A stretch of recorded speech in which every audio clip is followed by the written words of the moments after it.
अगर किसी देश को उसकी असलियत को समझना हो तो क्या किया जाए? सबसे अच्छा तरीका है बस एक दिन की उसकी खबरें उठा लीजिए। आज हम ठीक यही करने वाले हैं। तारीख है 7 सितंबर 2025 और हम देखेंगे कि सिर्फ एक दिन की सुर्खियां भारत के बारे में हमें क्या कहानी बताती हैं। चलिए शुरू करते हैं। तो सवाल यही उठता है कि रोज रोज की इन खबरों के शोर में क्या असल में कोई कहानी छिपी होती है?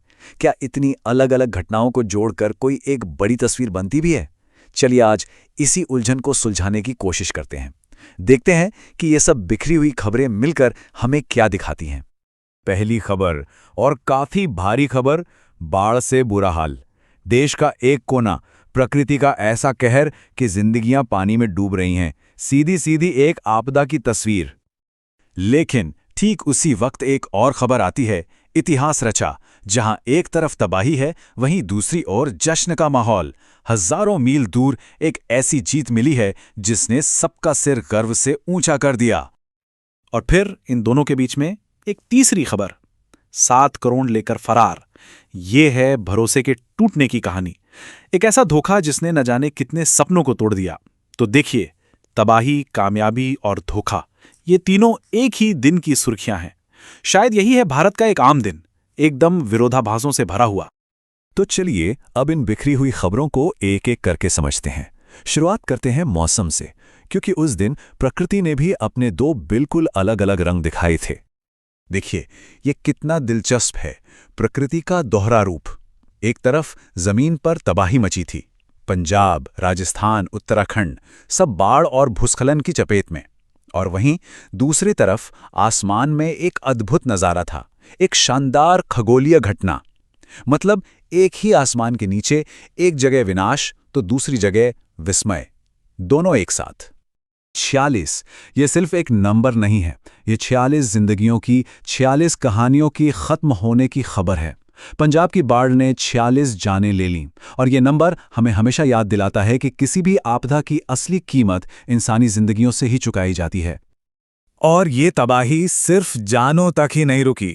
अगला आंकड़ा है 1.75 लाख। ये 1.75 लाख हेक्टेयर जमीन है जिस पर किसानों की महीनों की मेहनत, उनकी सारी उम्मीदें, सब कुछ पानी में बह गया। ये एक बहुत बड़ा आर्थिक झटका है जिसका असर आने वाले कई महीनों तक महसूस किया जाएगा।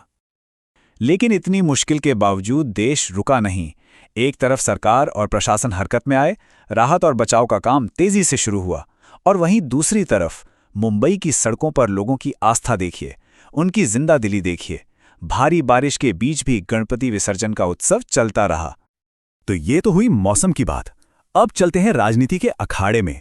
और यहां भी एक ही दिन में कई अलग अलग खेल चल रहे थे। एक तरफ दुनिया के मंच पर देश की बात हो रही थी, दूसरी तरफ राज्यों में सत्ता के समीकरण बन बिगड़ रहे थे, और साथ ही सरकार पर सवालों की बौछार भी हो रही थी।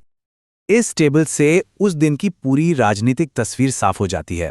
देखिए, एक तरफ प्रधानमंत्री मोदी फ्रांस में हैं, यूक्रेन युद्ध खत्म करने पर बात कर रहे हैं, तो दूसरी तरफ देश के अंदर बिहार में अगले चुनाव के लिए सीटों का बंटवारा हो रहा है। और फिर हरियाणा और मणिपुर से सरकार पर सीधे और तीखे सवाल भी दागे जा रहे हैं।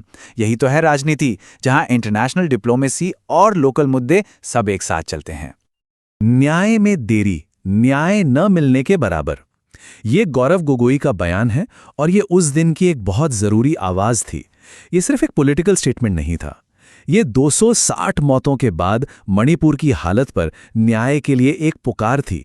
और ये हमें याद दिलाता है कि एक लोकतंत्र में विपक्ष का काम कितना अहम है, सरकार से सवाल पूछना कितना जरूरी है। और इसी बीच इंटरनेशनल लेवल पर एक और मजेदार बात हुई। अमेरिका के पूर्व राष्ट्रपति ट्रंप का टोन अचानक बदल गया। उन्होंने भारत को एक जरूरी रिश्ता बताया और पीएम मोदी को एक अच्छा दोस्त कहा। यह दिखाता है कि ग्लोबल पॉलिटिक्स कितनी तेजी से बदलती है और दुनिया में भारत की जगह कितनी अहमियत रखती है। चलिए अब राजनीति से निकलकर एक और दुनिया में चलते हैं। ये दुनिया है कानून, अपराध और इंसाफ की तलाश की। ये वो खबरें हैं जो समाज में सही और गलत की लड़ाई को सामने लाती हैं। उस दिन जवाबदेही की मांग हर तरफ से उठ रही थी। बड़े बड़े कॉरपोरेट घरानों से सवाल पूछे जा रहे थे, तो वहीं कोचिंग सेंटर्स में छात्रों के भविष्य से खिलवाड़ की खबरें थीं। हद तो ये कि लाल किले जैसी ऐतिहासिक जगह की सुरक्षा पर सवाल उठ गए। और इंसाफ की उम्मीद में लोग देश की सबसे बड़ी अदालत सुप्रीम कोर्ट तक पहुंच रहे थे। 1656 करोड़ रुपए, सोचिए ये कितनी बड़ी रकम है। इससे ना जाने कितने स्कूल और अस्पताल बन सकते हैं। लेकिन ये वो रकम थी जो एक बैंक ने एक कंपनी को धोखाधड़ी के तौर पर दिखाया। ये मामला हमारे बैंकिंग सिस्टम और बड़े बड़े लोन पर बहुत गंभीर सवाल खड़े करता है। और फिर ये आंकड़ा 7 करोड़, ये उन 500 से ज्यादा स्टूडेंट्स के भविष्य की कीमत है, उनके भरोसे की कीमत है जिसे तोड़ा गया। ये सिर्फ पैसों का मामला नहीं, ये सपनों के टूटने का हिसाब है। लेकिन हर खबर ऐसी निराशा वाली नहीं थी। इन सब के बीच 7 सितंबर ने हमें मुस्कुराने की, गर्व करने की वजहें भी दी। तो चलिए अब उन खबरों की बात करते हैं जिन्होंने सबका दिल जीत लिया। वेनिस फिल्म फेस्टिवल, मतलब दुनिया के सबसे बड़े फिल्म फेस्टिवल्स में से एक, और वहां भारत की अनुपर्णा रॉय ने बेस्ट डायरेक्टर का अवार्ड जीता। ये बहुत बड़ी बात है। ये दिखाता है कि भारत की कहानियां, भारत का सिनेमा अब दुनिया पर छा रहा है। इस जीत ने इंडियन सिनेमा के लिए एक नया दरवाजा खोल दिया है। और जश्न सिर्फ कला के मंच पर नहीं था। आप चलते हैं खेल के मैदान पर, यहां भी खुशी की लहर थी। हमारी हॉकी टीम ने चीन को 7-0 से रौंद दिया और 9वीं बार एशिया कप के फाइनल में अपनी जगह बना ली। ये सिर्फ एक जीत नहीं थी, ये अपने दबदबे का ऐलान था। तो हमने एक ही दिन की कितनी अलग अलग तस्वीरें देखी है ना। एक तरफ बाढ़, दूसरी तरफ चंद्रग्रहण, एक तरफ डिप्लोमेसी, दूसरी तरफ राजनीतिक टकराव, कहीं अपराध तो कहीं शानदार जीत। अब सवाल यह है कि इन सब टुकड़ों को जब हम एक साथ जोड़ते हैं तो हमें क्या दिखाई देता है? इस एक दिन का सार यही है। ये सारी कहानियां, ये सारे विरोधाभास एक साथ चल रहे थे। एक ही वक्त में भारत कई अलग अलग सच्चाइयों को जी रहा था।